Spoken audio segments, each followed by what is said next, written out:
I'm Sheila Gilbert, and I'm chair of the Calhoun County Democrats, and it's our pleasure tonight to have Ron Sparks with us. He's running for Agriculture Commissioner, and he's not a stranger to a lot of people in Calhoun County. But Ron, welcome to Calhoun County. I know you've been traveling all over the state. Yeah, I have, and it's good to be back in Calhoun County. You know, I have a lot of family here in Calhoun County. Of course, I grew up in Northeast Alabama, so it's sort of like coming back home, but it's good to be here. I did bring a little rain for you, so I hope y'all enjoy that. I told you earlier on, I'm from West Texas, and a drop of rain always pleased us, and so a little bit, I think there's a stopping point too, but we like that. Yeah, I hope it don't hurt our farmers. Oh, I do too. You know, the farmers, I have a real soft spot in my heart for the farm people, and I know you do too. Oh, absolutely. You wouldn't be running for this race. So let's ask you just a couple of questions. Okay. We've got a big audience out there waiting tonight to hear Okay. from you. We've got a good meal, and a lot of folks are excited because you're here, Ron. But a lot of these data centers, the solar farms, the wind farms, they're all beneficial, but they come at this enormous price of land and water. What's the situation here in Alabama? Do we deal with that, or is that something you'll have to think about as the commissioner? No. Well, we won't have anything as far as regulations goes. That would probably fall under other departments, ADM and those kind of things. I guess what really concerns me is that within the last few months, it's become a real big issue. But a lot of people don't realize we got 24 data centers in Alabama already. You know, what happened when they built the first 2 or 3, we should have started pumping our brakes at that point in time.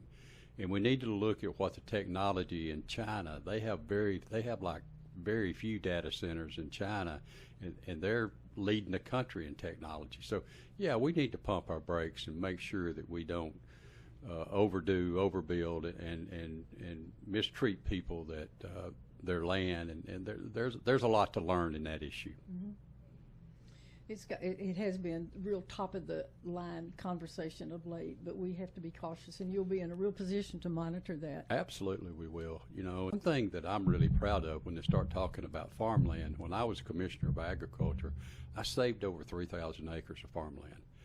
I had what you call a farm preservation program. I went after federal money and state money, and we went out and bought easements so that farmland could stay there forever. They could do what they want to with it. They could sell it. They could do whatever. But it's going to be farmland from now to the end of time.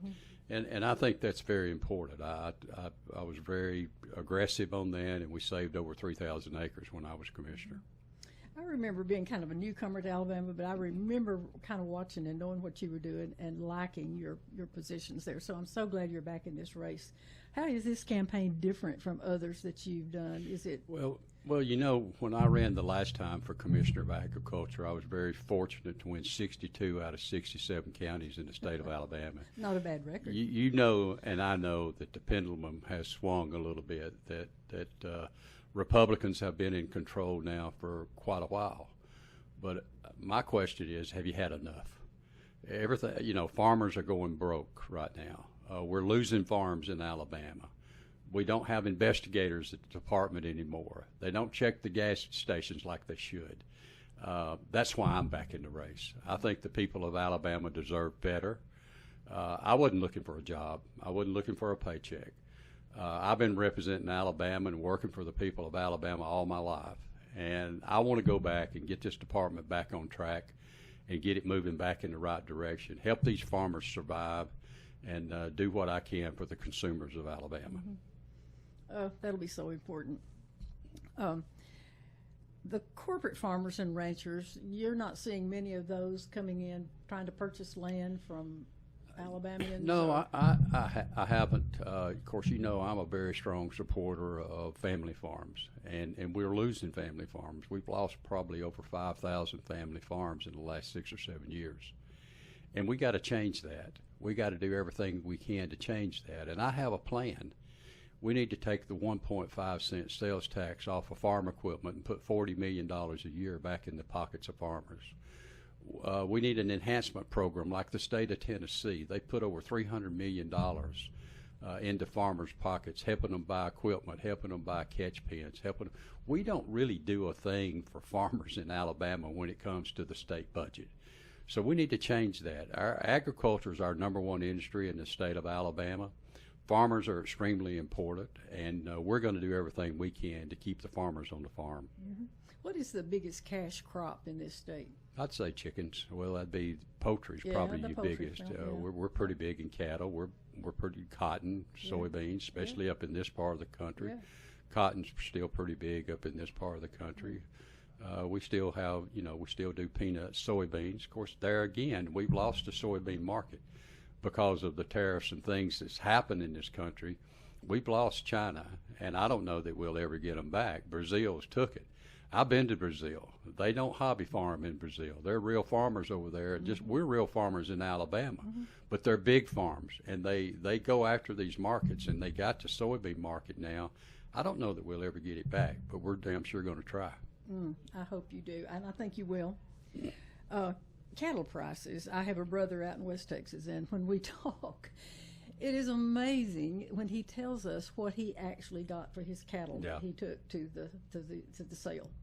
And I wonder, they're high right now, and how does that affect the overall Consumer? Consumer, yeah. Well, of course, you look at beef prices as you go to the grocery store. They're pretty high right now, and I didn't particularly agree with what happened with allowing Brazilian beef into Alabama. I didn't really particularly agree that you could take a cow from another country and bring it to the United States and slaughter it and call it USA beef.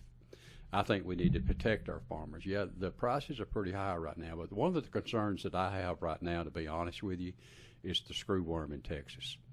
We really need to focus on what's happening there, and I'm sure the Department of Agriculture is. Dr. Tony Frazier was my state veterinarian when I was there before, and he's still there, and he's a very good state veterinarian.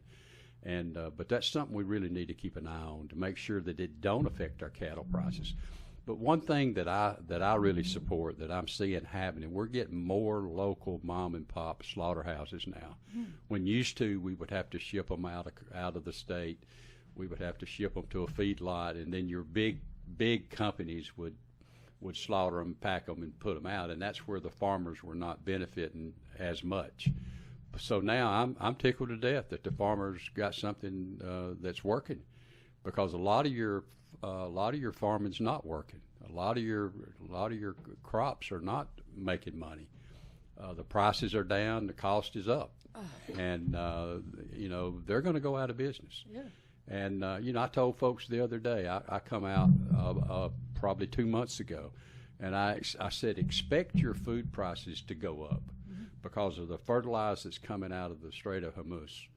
60% of the urea comes out of there. 40% of the ammonia comes out of there. That affects your food prices in Alabama. Absolutely. And then you tack the diesel fuel on top of that. Yeah. And then you tack the cost of input on top of that. Farmers are struggling. Oh, my goodness. And you can give them all the incentives you want to.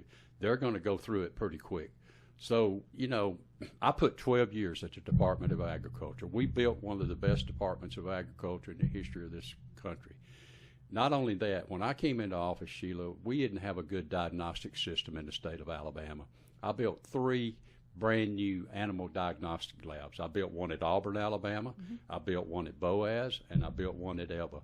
Can you imagine what our farming industry would be, our poultry industry, if we didn't have the proper diagnostic systems for them to survive and get the diagnostic that they need?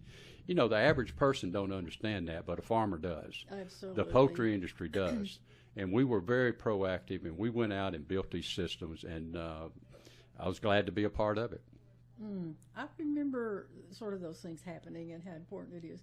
I'm a farm girl, and my dad owned a couple of cotton gins, and so we were dryland cotton farmers. Absolutely. And so it was hard. I mean, farmers, they have to struggle. Well, they're the backbone of our country, Absolutely. and we need to protect them. We need to do everything. We need to do everything we can to encourage young folks to get into farm. If you don't, the sad part about it, if you're not a generational farmer, if it's not passed down to you, then you're really going to have a hard time getting into agriculture.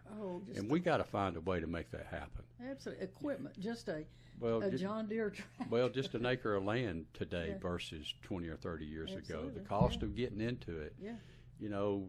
they're sitting there watching people go out of business. I mean, when you're a poultry farmer, that's a 7-day-a-week deal. You pretty well give up any vacations and things like that. So, you know, the farmers of Alabama know me. They know what kind of job we did. We protected the poultry industry.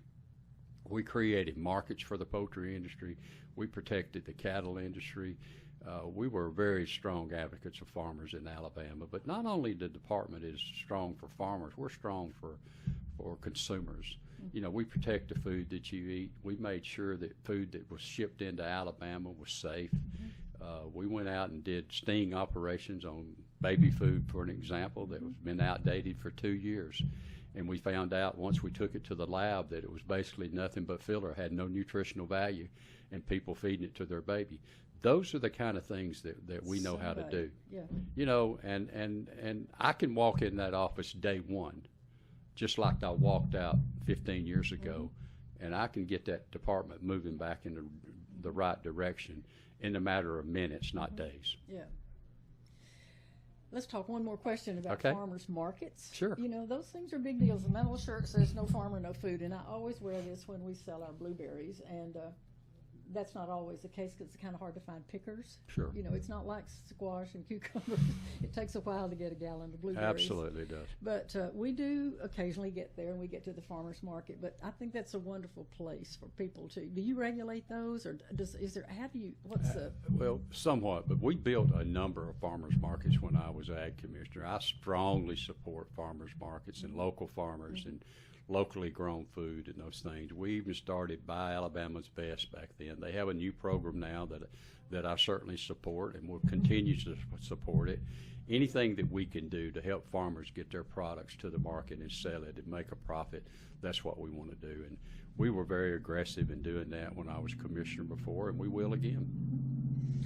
And your staff, you've probably got some of those same people that remember exactly what you did. Well, I got a few folks there, but you know, it's been a while since I've been at the Department of Ag. I never thought I would ever run for office again. The people of Alabama have really been good to me. I'm honored to have served. You know, 15 years ago, I was the Democrat nominee for governor, and I got beat by a very short margin by Dr. Bentley. And Dr. Bentley and I, to be honest, we became real good friends. I went to work with him and took over the Rural Development Office, and we did a lot of positive things there. I'll give you a good example. We brought telemedicine to the state of Alabama. Really? And, See, most people, we don't know that. Yeah, we brought telemedicine. We were very aggressive in that particular area. You know, I never made a decision at the Department of Agriculture based on whether I was a Democrat or Republican. That's the Consumer Protection Agency of the state. And that's one place in Alabama that you need to make decisions based on right and wrong. Yeah. I don't know of a decision that you would make based on your party affiliation. So, you know, I get up and go to work every day. I still feel pretty good. I'm the old man on the ticket, and but I'm honored to be there. I won my first election a long time ago in DeKalb County. I grew up in North Alabama. I grew up, my grandmother raised me, and I know what hard work is, but I always treat people the way I want to be treated. I don't care what party affiliation they are. I'm going to respect them. Absolutely. And I'm going to treat them fairly, and that's what I want to carry back to the Department of Agriculture. That's right. Well, you're an excellent candidate. We're so proud to have you on the Democratic ticket, but I agree. It's not a Republican or Democrat thing when you're talking about food on the table. Absolutely. Family farms and all those things that affect people so closely. Absolutely. You're 100% right. Well, we have a group of people out there waiting to hear from you. We've got to have a good meal, and then we will hear from you, and lots of people are coming just to hear you, Ron. So we're proud of you. We're going to continue to help you however we can. So you stay in touch with Calhoun County. We'll stay in touch with you. You can rest assured I do that. I really appreciate y'all asking me to come to Calhoun County. I apologize for it being a little stormy today, but I don't really have a lot to do with that. Just but, think how much water that gave, though, to the. But I'm here. When people ask me, I'm going to go. And I'm honored to be here. I know a lot of people in Calhoun County. They've been really good to me, and I look forward on Election Day. Let's win in this thing. We're going to be right there with you. Thank you, Ron. Thank you. Good job. Thank you.